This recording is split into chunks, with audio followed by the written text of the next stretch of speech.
I have severe diarrhea because I had the hubris to eat green olives yesterday. A lot of them. It's two books, one cup, the podcast you won't believe.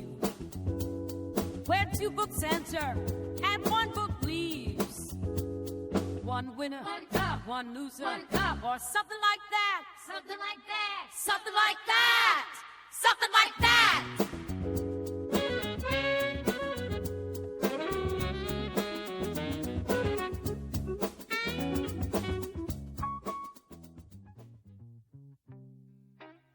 All right. Welcome to Two Books, One Cup. I am Elton this time. And we have the illustrious Glen and Gertie Nuzzles with us yet again. And hi, see, introduce yourselves like proper human beings, or not. I am Glen Nuzzles. I'm not an Italian man. I am Gertie Nuzzles. I am an Italian man.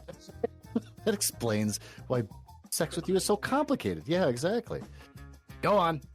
And over there, that's Ben from Words About Books. I can never Words About Books. Words About Books. I'm Ben from Words There About Books. I am of almost entirely British and German ancestry. I burn under the most mild of sun. Look at you. Oh, I did not do this last time. I did put all your information on anything related to people reading about our episodes and stuff, but can you talk about your show or give your socials or anything? I felt bad we didn't do that last time. We just dove straight into the shit. Yeah, I can. So I do. We just went Vietnam with it. I do a show about books. We just read books, all kinds of books. We've read everything from like A Court of Thorns and Roses to the Satanic Bible.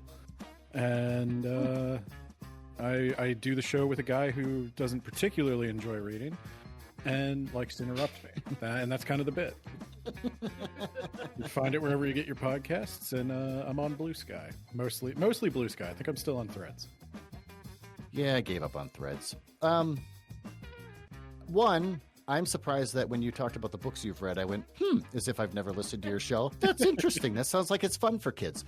But two, you've never read any of the stuff I've submitted to you, so I kind of resent that a little bit. Okay, well, back to Elton. Why don't you keep leading the show?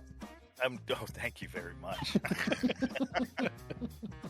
The premise of this whole little thing we're doing here is to verbally fight over a cup of... I don't know, varying source. I don't know. It's a cup.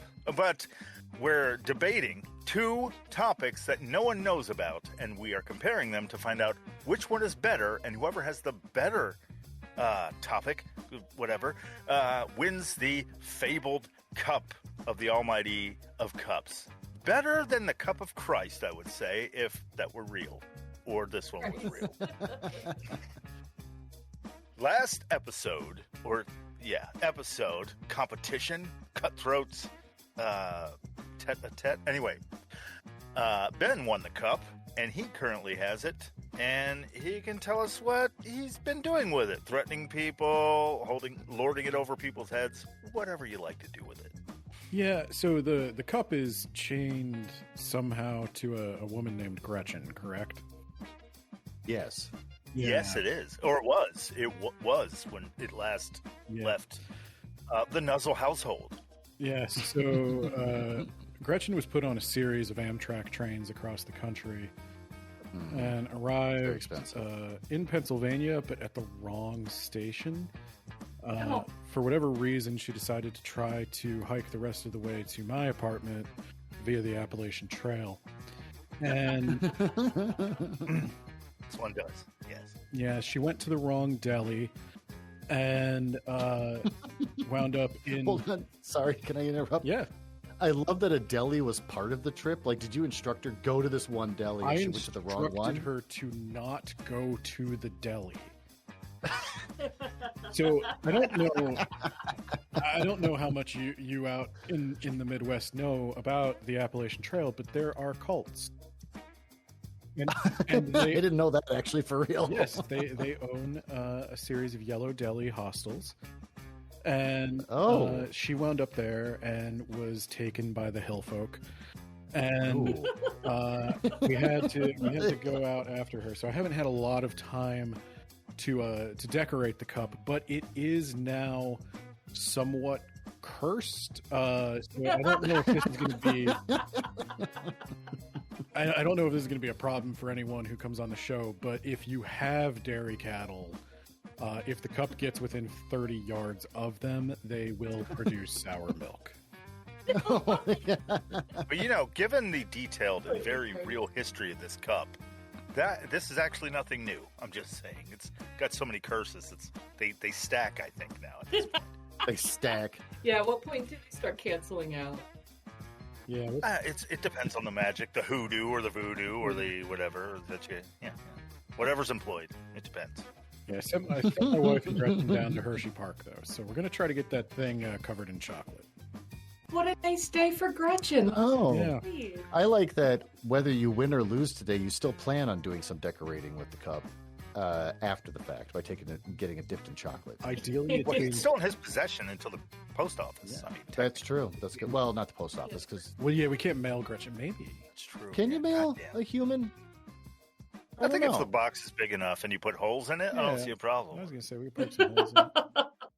They used to mail children back in the 1920s and stuff to be, sold to various families and stuff. It was like a child eBay back then, but they would use those boxes in the post office. Yeah. Oh, that's so creepy. I also love that this box being shipped is everyone's like, it smells like Virginia Slims. It's like, is it that box, the one with the holes and the person coughing in it? Why does it smell like Virginia Slims and a Holstein cow? What the fuck is going on? I smell nothing but sour milk and Virginia Slims. Such as the. All Such right, is- so ladies and gentlemen, who is gonna go first? I believe both of those things that Gertie should choose who goes as the The judge. judge? All right. The Yes. judge should choose. Do you need to flip a Zin container? Okay, Ben, you pick the first number, 1 through 15. 13. Lucky 13. Okay. And Glenifer? Can I pick the same number? Yeah. 13. Okay, you're both wrong. Ben goes first. I don't get how this works. Like flipping a coin. I don't get how it works. The person closest to my number, Yeah. which was 7, Oh. would have gotten to go first. Okay. But you chose the same number. I don't get how these things work. They never make sense to me. Okay. Maybe it was a proximity thing. If the numbers lined up, Picking a number, I don't get it. like if Let's the move numbers on. were the same, it's whoever's closest to her that loses. I don't get it. I don't understand. Yeah. That's the whole concept. First in, first out. Yeah. Sure. There you go. Well, okay, I'll tell you. So my adventures on the Appalachian Trail, searching for Gretchen, reminded me of one of Pennsylvania's most majestic, dare I say, enigmatic creatures. So today I will be arguing on behalf of the Squonk. Oh. Gertie knows what this is because of your old podcast. I don't know what a squonk is, so this is going to be informative for me. Either. That's great. Fine. And I'm the judge. Oh no. That's true. Oh, shit. It's a serious. We should talk for a moment before I discuss mine, because I feel like mine's already going to lose. Squonk has got a cute name, and it also sounds like it's going to be fun. And I'm imagining the topic will make us all giggly, but mine's going to be very boring and stupid, because I thought I needed to bring out the big guns. We have a guest on the show who won last time, and then it dawned on me toward the end, well, what the hell do we do now? Just not invite you back to defend the cup that you won, or we keep inviting you back, but then what if he keeps winning? Then he just keeps staying on the show, and it's like Elton and I were saying, it's like Jeopardy, where the person that won just kind of never goes away till they just won all the money, and then like the host is like, please, someone get rid of this person. So it's really like, I'm coming out with the big guns. This is gonna be the one that's gonna win me the cup. But now I'm realizing mine's not fun. I picked Citizen Kane.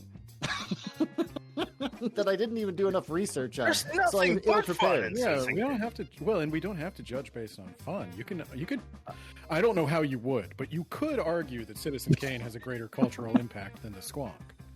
I can make that argument, yes. Technically, yes. There you go. Yeah. I know if you don't want to be on this show anymore, you might have to fight for me to make mine more convincing. I'll be I have on to this. throw some hints sideways there. Hey, I got into podcasting because I like hearing myself talk. I'll do this over. And over. I was going to say, I know you don't see. I was trying to give you a gentle out last time, and you're just like, "No, I'll come on again." I'm like, he seems to want to be on, okay? But theoretically, you could be on for the next 5 episodes till one of us finally beat you. Yes. Hey, we'll see. That's- We'll see. yeah, we'll see. All right, well, for me, it's Citizen Kane. Nothing to giggle about with that. No cute little names. Citizen Dick from the. God damn it! I can't think of the movie. Singles. The movie Singles. The band's name was Citizen Dick. Anyway, go ahead. I don't remember that at all. It's What? hilarious. Oh, such a good movie. Anyway, terrible but good. Well, all right, host, keep hosting. I'm thinking about Singles now. So You okay, can't just stop and reminisce about a movie in the middle of the show. it's got dead Chris Cornell, rest in peace. It's got Alistair. Anyway, I've never The seen that Squonk. movie. you never seen? I've never seen it. It's not good. Oh my, it's not That's great. got But the, it has Pearl the Jam famous- and The only part I remember about that movie was because in the 90s and 80s, there was like a music scene in Minneapolis that some of the bands got sort of well known.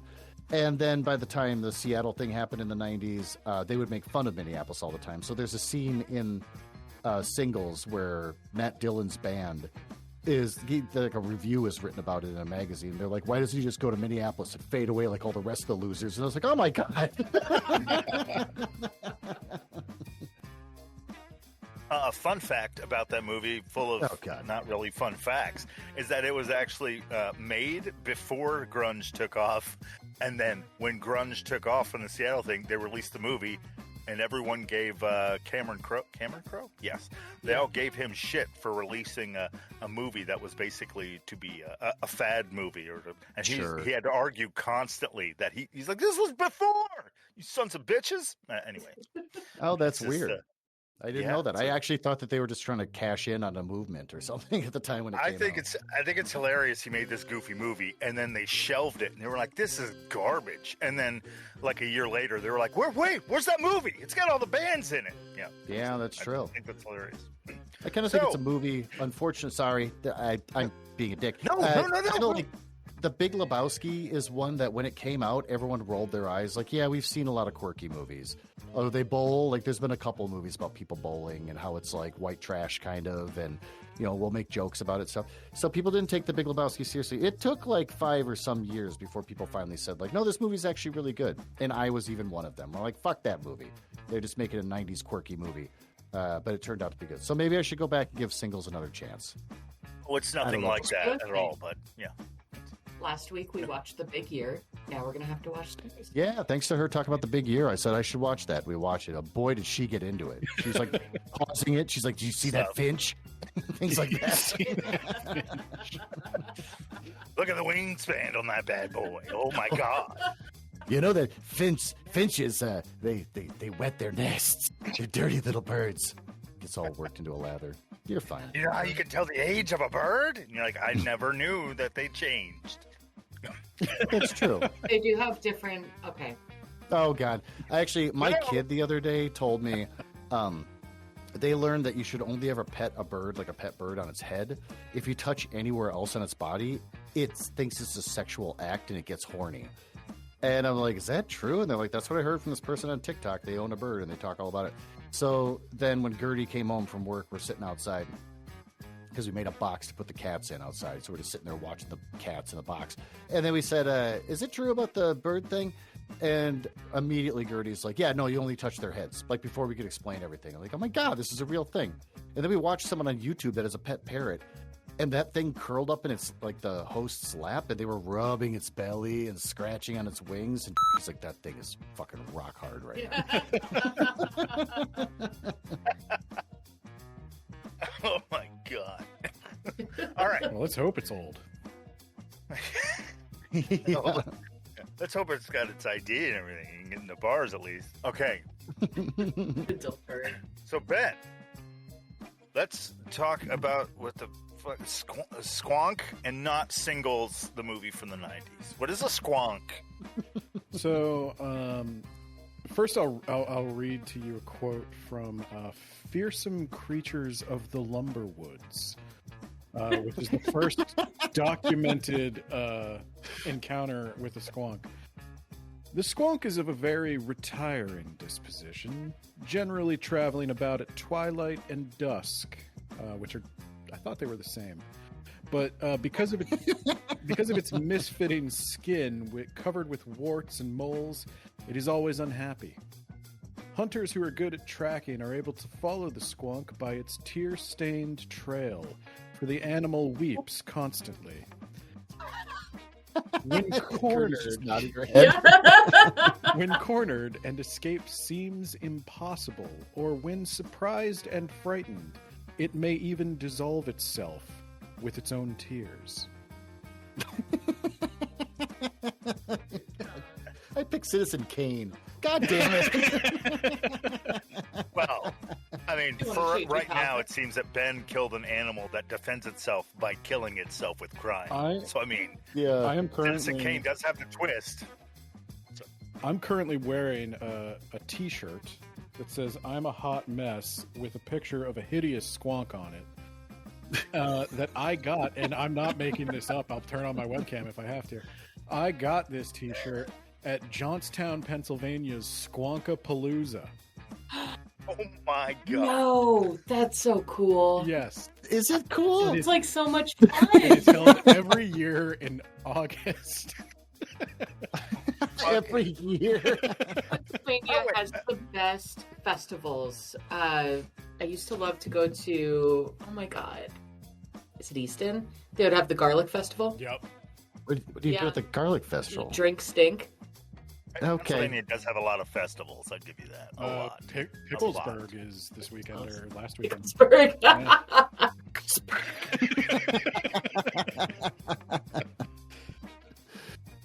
This is bizarre. So the squonk thing is close to your heart. Yeah, it's the first cryptid festival I ever went to. There are more than one? Oh, there's a lot. There has to be. Bigfoot's a big one. Loch Ness, yeah. The Bigfoot ones get kind of sweaty. Like, that's where you're going to run into some people who are like, maybe they're the Woodstock of Weird Fest. Yeah. Those guys are not there. Like, they're there to discuss the best way to like kill a Bigfoot. A bag of Bigfoot. The best way. There's bests. Yeah. I imagine food has something to do. Gertie just pulled up the Squonk After Dark, and it's got a sad, disgusting-looking thing with a bikini on, and it's crying. and you were worried about picking Citizen Kane? Come on, this is an easy target. You got this. Come on now. I don't know. All right, well, whatever. All right, so Glenn. Yeah. We've heard about the Squonk and its suicide crying. Yeah. Let's hear about what I imagine whatever the equivalent of suicide crying is, but about Citizen Kane. What's that all about? The movie opens with Charles Foster Kane dying in bed, and he says Rosebud and drops a glass globe. God damn it, I picked the wrong fucking topic. I got nothing here. If you want, I like Citizen Kane. I know a ton about it. I can, I'm not supposed to take sides. I like that the two of you are basically doing my work for me. You're being such a squonk right now. Oh, I'm being oh my God. This is the reason why his topic's going to win. I'm the squonk right now. You're Chuck. Son of a bitch. Just don't feel cornered. You're Chuck Foster Caning. You're squonk moving this Chuck Foster Kane. Squonk stomping. Yes. Yeah, it's squonk. Yes. Yes. Fine, whatever. All right, I'm starting over. Citizen Kane is a movie that's considered the best movie ever created. It was a movie that was created in 1941 because of who he based it on, the Hearst, basically. He didn't like it, so he did everything he could to financially get that thing shut down and prevent it from playing anywhere. So it kind of like was immediately forgotten. It did well. People liked it, but then it really wasn't shown in a lot of theaters. And it wasn't until like 15 years later, a bunch of French Nouveau directors decided to, like, this thing was amazing, and they started promoting it and talking about it. And since then, it's been considered on multiple movie lists the best movie ever made in America for sure, and potentially the world. So that's how I try to promote over the adorable Squonk. Poor sweet Squonk. I think Poor sweet Squonk. it's got a lot of. You got to work the anti-billionaire angle. I got facts. I pulled up some before I had diarrhea. I got some things to say. Before the shits took me, I had a whole spiel. I know. I feel so squonky right now. Basically, look, I'm not going to win. I didn't get time to prepare. I had diarrhea. You're making a whole new cryptid, the diarrhea Squonk. Yeah, basically has diarrhea, gets embarrassed, and cries itself to death because I'm already dehydrated. You got to take this Citizen Kane subject like Charles Foster Kane would, by the throat, and then you slap it around and degrade it in a press room, preferably, like in a black and white with an upper angle, well lit. And then you got to do some innovative camera work and work it like that. Come on, I believe it. That's true. Innovative, or use classic lines as I slap my opponent around and grab him by his throat, or the Squonk by its throat, and slap it around. I say, I only accept love on my terms. It's the only terms anyone ever understands. That? I just worked in a Citizen Kane quote. I can't win. I was trying to make fun of the Squonk. I can't make fun of the Squonk. Just play the thought of you screeching bird slapping around a Squonk is screeching horror sound. No, a bird. Wait, is it because that if you make fun of it, it'll kill itself? Is that? It will. Yeah, the Squonk will die. Yeah. I just love the concept that it's like self-preservation. It just tries not to be anymore. It's sad. Like, it's sad because it's ugly, and the legend goes that if it ever sees itself, it will cry itself to death. So and that's why it only goes out at night, because there's a chance it could see itself and reflected in water during the day. Oh. Man. That's a lot of self-loathing there. Holy shit. Yeah. Not unlike Charles Foster Kane, who loathes himself. You are trying to get off the show.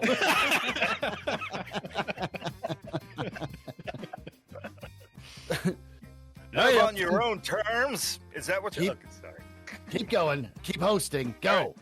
So, Gertie, do you have any questions, given the rudimentary information we've been given about the suicide cryptid and the greatest movie of all time? Do you have any detail you'd like to I don't know, pull out of these two subjects?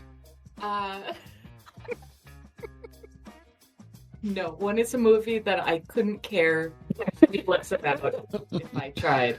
The only reason I care about it is because my lovely husband, for some weird reason, is obsessed with Orson Welles. He's my comfort animal. It's something that I accept about you. I welcome it. You should. I've never seen Citizen Kane. I never will. Oh my God! You gotta see it. Citizen Kane.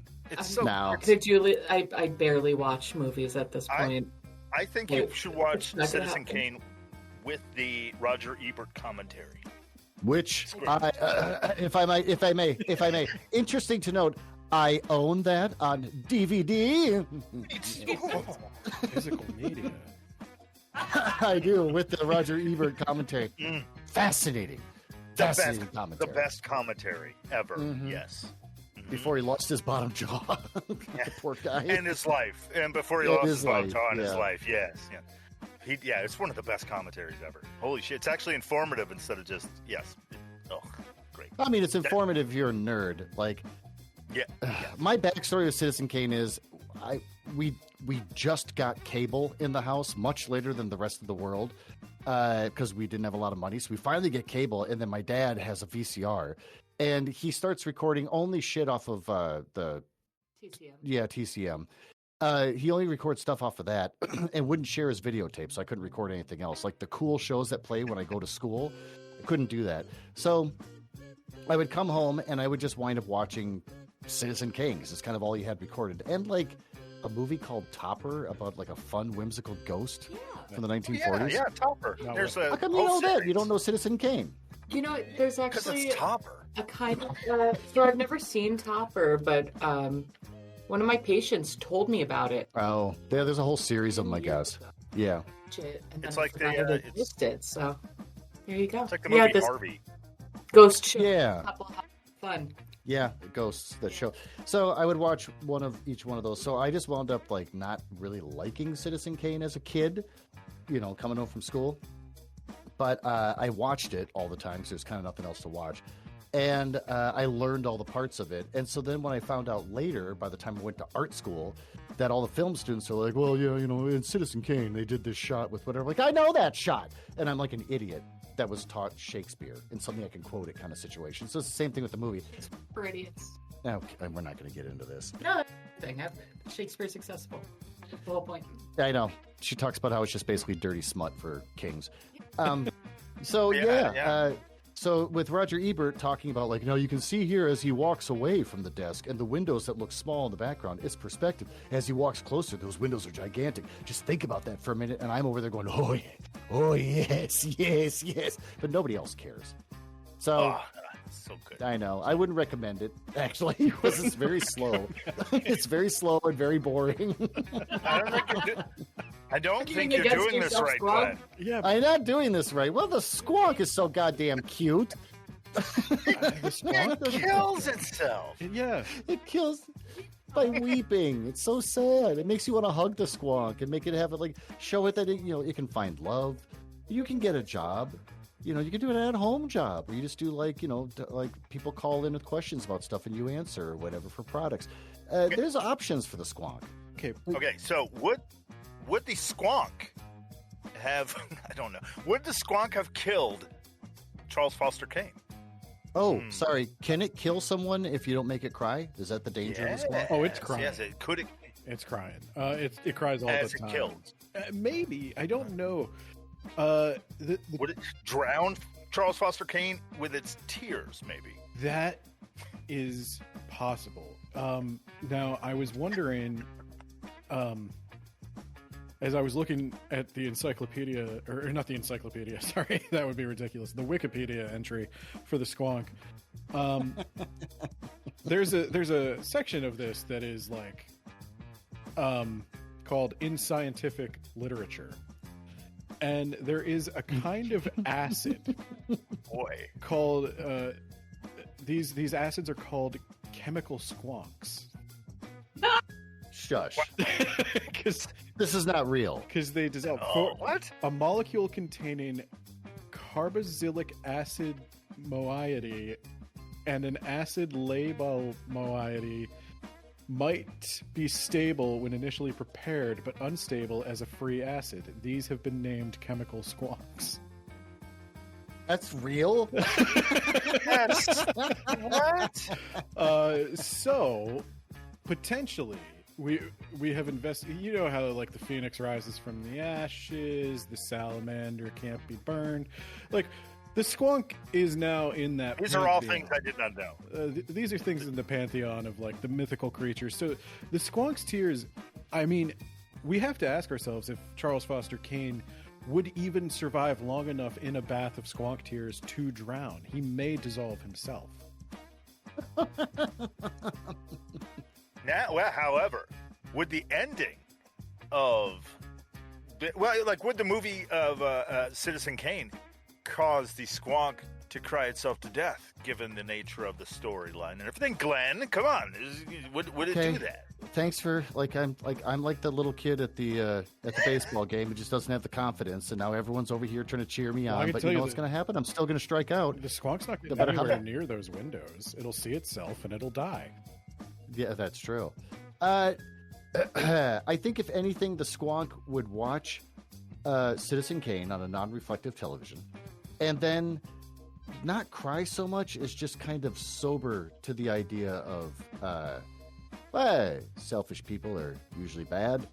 And then by the time the movie's done, go, yeah, well, I gotta go find something to cry about, and then go back off into the woods.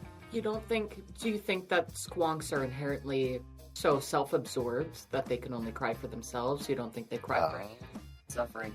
Are you saying that there could be a one-for-one that they identify with Charles Foster Kane as his life starts to deteriorate? The Squonk's like, that's like me. What do you think? I too believe in love on my own terms. Exactly. You know, I think the Squonk. Squonks cry for it. I do think the Squonk is kind of self-absorbed. Oh, very much so. Yeah. If it's just constantly crying about how ugly it is. Yeah. Like, can't you move on at some point? Like, there's atrocities happening around the world and cry about that. No, they just cry about themselves. I do think the Squonk may lack empathy for the suffering of others because it's so wrapped up in its own stuff. It's always wondering, like, why was I cursed with this? But it doesn't count its blessings. The Squonk is not probably capable of having a cherished childhood memory like the sled. That's true. Which, for anyone that doesn't know about Citizen Kane, Rosebud is a sled he rode on as a kid before he was put into a rich person's home against his will and became the greedy, selfish person that he is at that point. Oh my So when God! he's a child- Spoilers! Eh, Come on now. that movie's well, I guess the movie's relatively still new. I probably shouldn't have given it away. But yeah, I think you're right. I think the Squonk is so selfish or self-absorbed that they would watch Citizen Kane and be like, why am I watching this shit? I don't care about this guy. And then look down at their feet and be like, my feet are gross, and start crying. That does sound Squonk-like to me. Yeah. And I'll tell you another point for you. Really, the cultural impact. That Rosebud thing has been, like, done in parody so many times. And the only thing I can find for the cultural impact of the Squonk is a festival in the Central Park of Johnstown, Pennsylvania, and a reference in a Steely Dan song. Steely Dan There's song? a reference in a Steely Dan song? What? Steely Dan refers to the Squonk's tears in the 1974 track Any Major Dude Will Tell You. Well, being that Steely Dan is Steely Dan, that is monstrous and undescribable in any way, being cool. Well, I don't know. I think like the song Any Major Dude Will Tell You is pretty much solid Steely Dan. Yeah. References to Squonk seems like a weird little twist. I can't imagine Yeah. things with that. That's pretty strange. I don't know where they would have heard it. My dad loves Steely Dan. What? It's the John Frusciante of his time. Well, the guy who made up Steely Dan was the Billy Corgan of his time. Just Oh, there you go. No, and you know what else? I'm going to tell you, speaking of the lack of cultural impact of the Squonk, when I went, so I was actually born in Johnstown, Pennsylvania. And when I went back for Squonkapalooza, I was staying with my grandmother, she has lived there. She's 95, and she has lived there for, God, it must be 40 years at least. Maybe, probably more. She has never heard of the Squonk. Really? Yeah, no one I talked to had ever heard of this. Everyone in Johnstown who knew about it was there at Squonkapalooza. So is that like, what is that, like a 12 to 20 group, or like a? I'm gonna say we got. I'm saying head count. We got a couple hundred. I definitely think there were more people at my high school graduation, but we got a couple hundred. There were. I was just thinking. Oh, sorry. Go ahead. Oh no, I was just gonna say there were performances. Somebody dressed as Mothman sang songs about Mothman. Everyone's like, "Ooh, get off the stage. You're not a Squonk." Yeah. Things Your go own Palooza's squonk next adjacent month. real fast. Yeah. We have the Wendigo, which people have kind of heard of.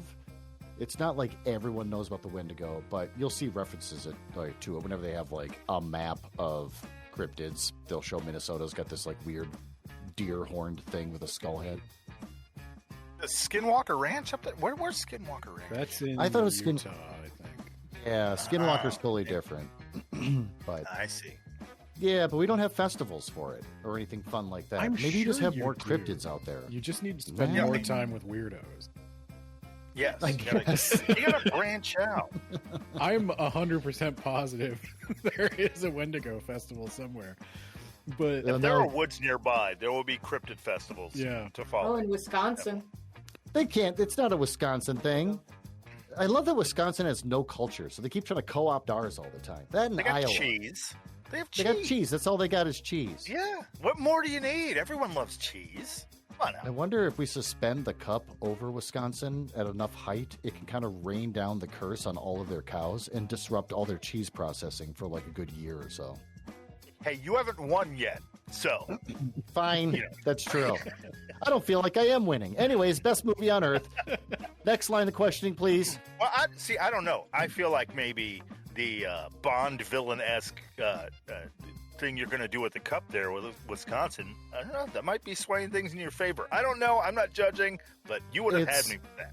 I'm The just Gertie's the judge, and we've driven through Wisconsin one time to go visit my kid in Chicago, and it is just hell on earth. Like, it looks the same for hours and hours and hours. It's terrible. So I can't get her to come out with me and tie the cup to a drone and suspend it over Wisconsin for any period of time.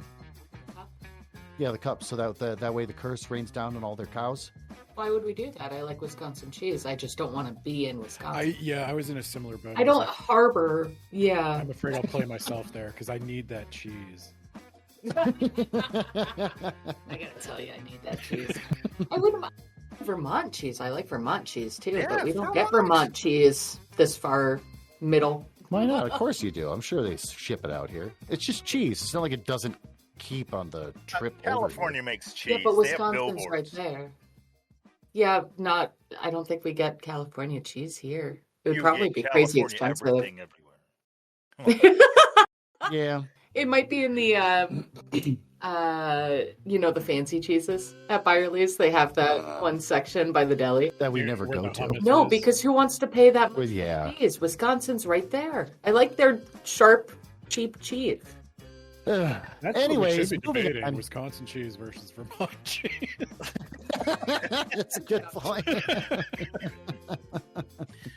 So, Vermont beer. I miss so Vermont. Elton, take back the show. Gain control of the show again.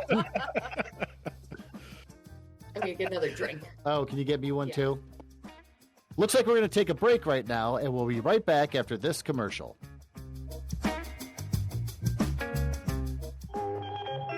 Join the fun at Olympic Adventure, the world's largest amusement park.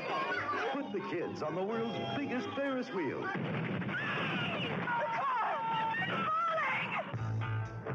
Read Amusement Park, the novel that takes you into the beds and boardrooms of those men and women whose manipulations turn a day's fun into a nightmare of death. Read Amusement Park by Robert Stewart Nathan and get set for the ride of your life. Amusement Park, now in paperback from Fawcett. we're back from whatever we were just doing and whatever you were doing. And now we've heard about the squonk. Squonk? Onk. There's an onk in there. We've heard about the squonk. We've heard partially, somewhat, about Citizen Kane. Now, we should hear from Gertie, and if she has any questions she would like to ask about the two subjects that would help her more concrete, solidify. There's the word. There you Solidify her judgment about the two, which is better, and all that stuff. That's why I'm Oh, she's terrible rubbing her with it. temples. No, you're Oh, fine. my She's just rubbing her word. temples, trying to think. Man, I like the serious, the gravitas applied to the. She's got squonk written all over There's her a lot face. on the line here. Yeah. Oh, man, there's a cup that's going to be not yet dipped, but going to be dipped in chocolate on the line with an old lady who smokes Virginia Slims lashed to it at stake. That's all at stake here. I love that she's stuck very, like, the chain from her to the cup is very short. So she's getting too close to the hot bin of chocolate. It's hot. My hip hurts. This is burning. She would clean up at Hershey Park, though. I feel like Gretchen's gonna find a husband. Oh, that'd ruin our cup. All right, go on. Anyways, answer the question. So Citizen Kane is a bad person, right? Yeah, And the Squonk is kind of a bad person. Yeah. I guess, yeah, but more adorable. Yeah. Yeah. But I don't have a I question. don't know. I think Orson Welles might circle back too. Orson Welles is a bad person. Yeah, Look, he's look, also a I human feel- pile of garbage. Oh, my poor Squonk! You're so sweet and handsome. God damn. I just can't make you. Well, Just to be call me fair, Squonk for a week now. It's the pug of cryptids. Charles Foster Kane bought a lot of artwork at the end of that, and he had a zoo, so he did employ a lot of people. Had a newspaper, so a lot of people depended on him for his, I don't know, whatever, richness. Interesting to note, Charles Foster Kane, the character, not Orson Welles, mind you, but the character, didn't employ a lot of people. He lived alone in Xanadu, where he stored all the art that he had, and also kept a wife, more or less, kind of against her will, where she was bored all the time in this giant mansion, surrounded by art that they didn't even bother to put anywhere. She did puzzles. She did puzzles by the fireplace that wasn't lit. Yeah. And so, and then they argued all the time. And she's like, "You got all this art over here." She was like from the East Coast. And so she would be like, "Charles, it sucks in here. Can't we have a party and invite our friends?" He's like, "No, we've had too many parties. I just want quiet for a while." She's like, "It's boring here. You got all this art you don't put anywhere." And that's the thing. So he didn't really employ a lot of people. He didn't actually help people. He didn't work the zoo by himself. That's true. Yes, That's so true. he had to have people there. You know, Somebody And had ground? to shovel the food at the llamas and that kind of thing.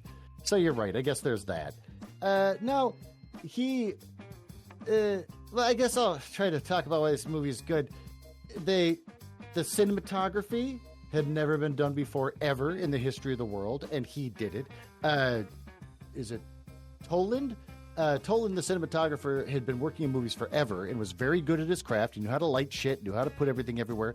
And he said, "Hey, I heard that after he had done the War of the Worlds radio broadcast that scared everyone and made people run in the streets thinking aliens were coming down to kill him, that's when I think RCO Pictures came out and said, 'Hey, you should do a movie,' because they didn't RKO. think far ahead. RKO, there you go. You should do a movie because they didn't think very far ahead." And he said, "Okay." And he had this ridiculous contract where he had complete control over everything. They couldn't make edits. They couldn't even see clips until he wanted them to see clips. So he had total control. And then all of a sudden, this Toland comes out and he goes, "You don't know how to direct a movie or do cinematography. I want to work with you." And he goes, "Why?" He goes, "Because you don't know what you're doing. I think it'd be kind of interesting." And that's why everything was weird, because Orson Welles, who did theater, would say, "Can we put the camera in the floor and look up people's crotches while they're talking?" And then this guy goes, "Yeah, God, that's weird. Okay, we'll do it." And so he did. And then Orson Welles is like, "I want the ceiling to be really, really low for kind of no reason." The guy goes, "Okay." So they made the ceilings on all the sets like where it's almost touching their heads for absolutely no reason, just to like make everything cramped and weird feeling. And so they had done things that had never been done in film before. The story, based on Hearst and a few other people that were kind of rich, but basically Hearst, was bold for its time. It was a story that they were used to being about success in the movies in the 1930s and 40s. Were all about like successful people that just are successful and they die successful, and it wasn't that great. In his case, he's like, "No, I want to show someone that works their way up from nothing and then eventually just kind of peters out and lives a shitty life." Sounds like he didn't work his way up from nothing, though. He was unwillingly put That's in true. someone's home. Yeah, and but he... given the life of a wealthy person. And Yeah. he did. Yeah, he resented the person that took his whatever, like took him in and everything. He resented that person, but he that's the reason why Rosebud is such a big deal, because it harkens back to when he was poor with his family on the farm, and he rode on that sled all the time and had a great time. Given away by his parents. Yeah, I don't know what happened to his parents, to be honest. It's been... They were at the I don't know, beginning. been well, no, we saw them in the beginning, but did they like die? Did they stay in touch? They sign. Oh, I see what you're saying. Yeah, they kind of sign him off to the lawyer, and they're like, "Take this kid and put him in school because we're gonna die soon from being poor in olden times." So. Yeah, that was pretty much it. You never really hear about them again, so that'd be a fun little thing that I think I'll probably write and make a story out of, and I'll send to Ben, and he won't read it and review it on his show like he does with all the rest of the stuff.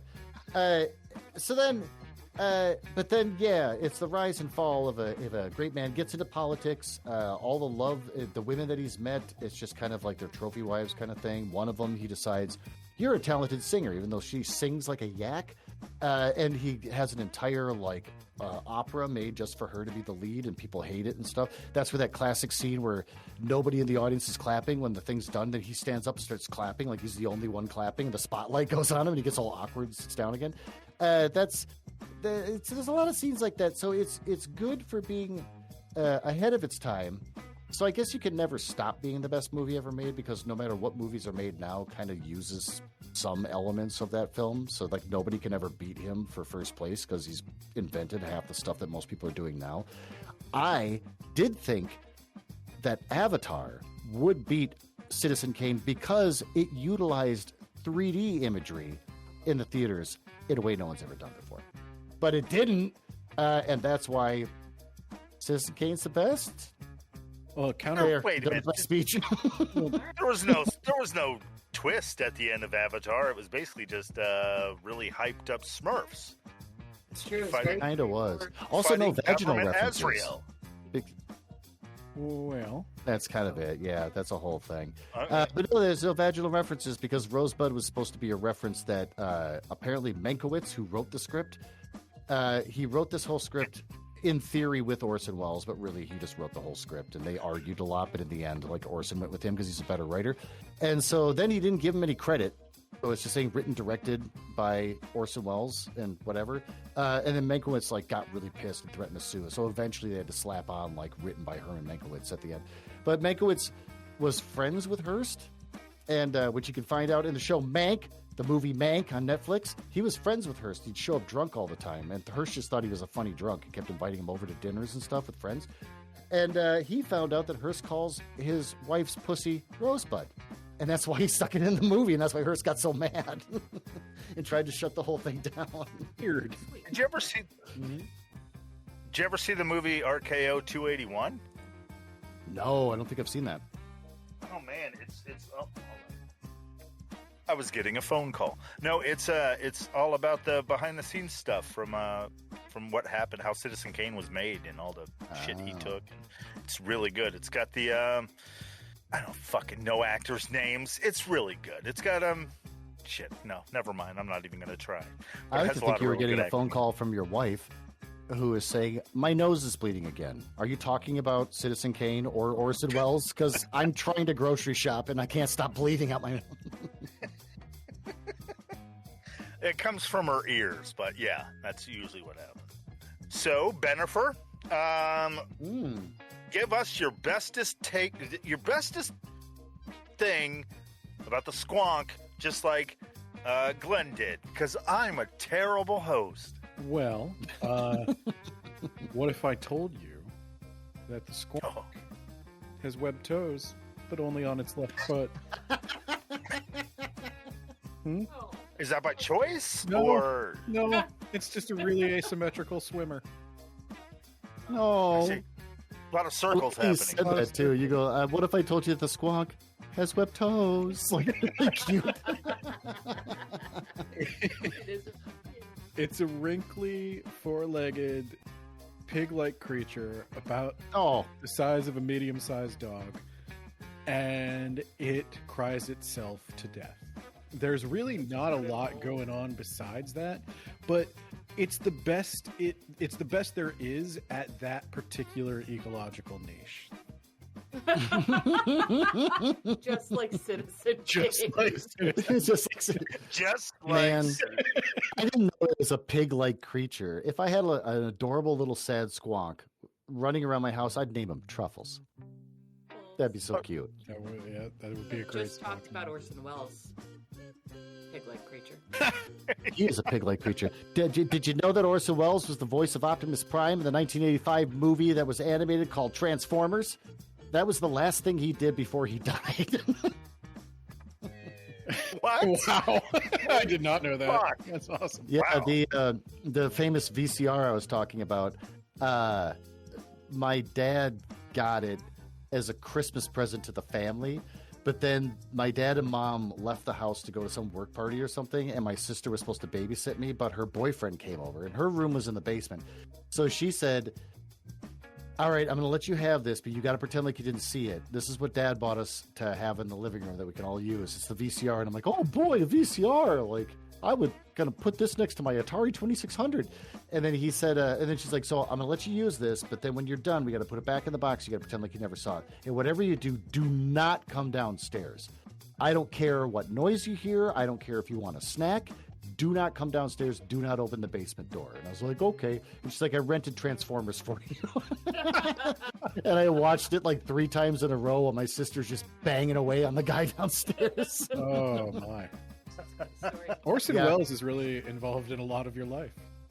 Yes, that's a... It kind of is. Yeah. The well runs deep. Wells runs deep. Wells runs deep. Yeah. No, she's right. I got 4 T-shirts. Yeah, we talk about Orson Welles at least once a week. Not once a week. You have 4 T-shirts of Orson Welles? Yes. Yeah, the problem was I got a T-shirt that's black and in white text, just like on Citizen Kane. It says "Directed by Orson Welles" across my chest, and I thought, oh, that's funny. Okay, I'll buy that. And so then I wear it around. I think you and I went to the hospital after you got in your car accident, just to like make sure you're okay and get you checked up and stuff. And while we're sitting there, some guy walks by and goes, "Oh, I like your shirt," and kept walking. I was like, people like me for my shirt. People respect Orson Welles. So then I bought more. Of the same shirt. He has 2 of those. That's Well, the first one's falling apart. Yeah, in case it wears out, obviously. That's why you would buy it. Yeah, yeah. I only have 1 Squonk shirt. I think you need another fest under your belt to earn the next Squonk shirt. That's the... Yeah, you should get some more Squonk shirts. Make Squonk your Orson Welles. You got to buy the weekend pass to get the other shirt. That's probably true. No, I got one with Orson Welles with a pipe in his mouth. That's it. And then I forget what the other one is. But yeah, I had to buy a backup of the Directed by Orson Welles because people seem to like it so much. Actually, my youngest wanted to get a chain for like a necklace. And we wound up going to the mall and we went into Macy's. And I said, can we get a chain that doesn't break very easily? And, you know, I don't want to spend a shitload of money out of it. It doesn't be gold or anything, but just like a chain that'll be strong. And the lady like, well, yeah, she's old. And she's like, oh, yeah, well, there's this one. Oh, Orson Welles. I used to have a crush on him when I was a kid. And I actually said, like, really? Because he's kind of ugly. She's like, no, he's not. She got all mad. Minnesota's a weird place. Yeah. I don't know if you know that. Yeah, it sounds... It is. It's bizarre. Like you just got cable not too long ago. That was from what you've been saying, and VCRs. We're a huge deal in Minnesota. Wait, what got me was you were wanting to record shows that happened during the day while you're at school, and that is basically Family Feud and Price is Right. So you were like, now in the 80s. There was Robotech was playing live on TV on Channel 9 in the 80s, and I get to watch like 5 minutes of it before the bus would come, and I could actually see the bus from my living room window. So I'd watch as much Robotech as humanly fucking possible until I see like all the kids start to cluster because they can see the bus coming down the street. Then I'd have to run out the door and then go catch the bus. So I'm like, I want to record this show. That and The Great Space Coaster. These are 2 shows I need to have because that's only I've ever seen that when I was sick. Like, that's one that plays while I'm deep into school. And Dad's like, no, I got more TCM I got to record. There's a lot of toppers out there I got to get. Exactly. he was trying to sight rip TCM back in the 80s. He was trying to get all the free movies he could get. Right on. I respect the grind. Yeah. Blank VCR tapes aren't easy to come by, so... Now? Yeah, probably not. I like you gotta find like somebody who's like a hoarder that's just got a shitload of video cassettes in their basement. You're like, oh yeah, I'm gonna wipe these out and reuse them. There's a lot of like thrift stores where they do they're not technically allowed to sell like stuff people have recorded, but people sold all their old VHS tapes where they had pirated a bunch of TV and movies. And so they sell them as blank, but there's stuff recorded on them. So you could just go to thrift stores and buy. There's a lot of people that do. They just go to thrift stores and buy up boxes of tapes just to see what people recorded. And they get all the 90s commercials. And oh, sure. God, I wonder if you find anything creepy. I can guarantee all of the people that buy those have some terribly nicotine-stained windows in their houses and piles of clothes. Yeah, exactly. These yellow film on the windows. So Gretchen told me this. So Gertie, are you ready to render the emasculating judgment that will render someone deflated for at least, a week, until the cup is ripped from their hands? Okay, well, here's the salve on the wound. What? Oh, I was going to say, before you start, if I may, your decision means that if Ben wins, he comes back again, whether he wants to or not. And then it's just gonna be like The Price is Right, where the winner never, and he'll start to make local news and eventually national news. Like, this guy has been a guest on this person's podcast for like, Was it Ken Jennings? 5 years. Yeah. And then eventually, but you could nip it in the bud now. No, please. Get me some Take Fives from Hershey, because they're always the best, right from the source. The salve on the wound is I'm going to go buy you a beer and a burger. The Squonk wins. God! Oh. In a horrific upset. Man. He ever made versus the Squonk. The only problem was I was the one judging this. And I know, because you hate the goddamn. I have a picture of Orson Welles, who is like 500 pounds. He's sitting in a very small chair, which actually, I'm going to dig up this image for you, Elton, when you do our cover image for for YouTube and for the. Oh my God! I will use the smoking a cigar. Yeah, his belly is like absorbing this chair, this tiny little folding chair he's sitting in. What I'm imagining is that you've signed it to Glen with all of my love. I couldn't have done it without you. And then you forged his signature, and you stare at it lovingly on your desk or something every day, and you're like, rub it, Christ, I should. Photoshop that. I will hang it in the house. I will totally just take a picture of that, and then with like a Sharpie, just do my own thing over the top of it. Where he says, Glen, you are the true citizen of Kane, buddy. I was thinking more like, I want to tell a story with as little words as possible, where it'll just say, Glen, I'm glad to meet a brother that also has poop issues, just like me. Which means that if I were to ever met him, I would talk to him at length about my diarrhea issues. Be like, me too, I'm really overweight. I can't stop eating horrible stuff that gives me diarrhea. I want to tell that story in one beautiful little photo with a fake signature on the bottom. Here's how you here's the story you want with a photo like that. You want the thing to say, I'm doing this because you said this would get you to stop following me. It's legally binding. And then just signature. Just that's it. Yes, exactly. And you're like, it's because Orson Welles loved me is why he even gave me this. That's how you exactly. He loved you as much as he loved anything. Or everything. Yeah, exactly. And he's like, I'm giving this to you on my own terms. And then, yeah, exactly. The only terms anyone ever knows. Yeah. I like that she's trying to bribe me by saying, you'll get a burger and a beer, which is... You bring something that'll make you feel a little bit better, Squonk. This is something we already agreed on, because we're both there like dieting, kind of. We're trying to be healthier, so we're eating a lot less horse shit and exercising a little bit. And olives. I know, well, olives is supposed to be the healthy option, which apparently is not the case. And so I said, hey, can we make Saturday a cheat day where we go out and get a burger and some beers and stuff and just have some greasy food and then come back home and rub our little bellies and fall asleep watching TV? And she said, okay. Now she's trying to act like she's offering this to me as a way to make me feel better. Yeah, you are. As an olive branch. That's it. Don't the talk about burger-flavored olive branch. Got enough olive branches.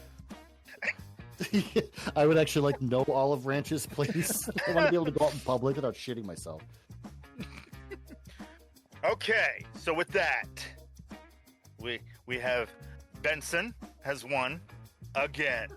All the name variations. Yes, I'm on the I'm tap dancing is what's happening here. This is me. Fine. I'm on the edge of my brain right now, and words are not following me there. So on the edge of my brain, and it's going nuts. Yeah, exactly. So, Ben has won, and he has the cup which has Gretchen bound to it, and I'm now can be dipped as many times as he wants in the chocolatiest Hershey's chocolate he can find. I would suggest paying someone a lot of money to do it because it is messy and it is diarrhea-like, so I don't think you want that on your hands. But given that as it may, that's it. Ben wins, and yeah, that's it. We're all done. Thank you for listening to Two Books and One Cup. And see you next time. I don't know. Whatever. That sounded good. That was Don't perfect. postpone it all. No. I need to take a class or something. There's got to be.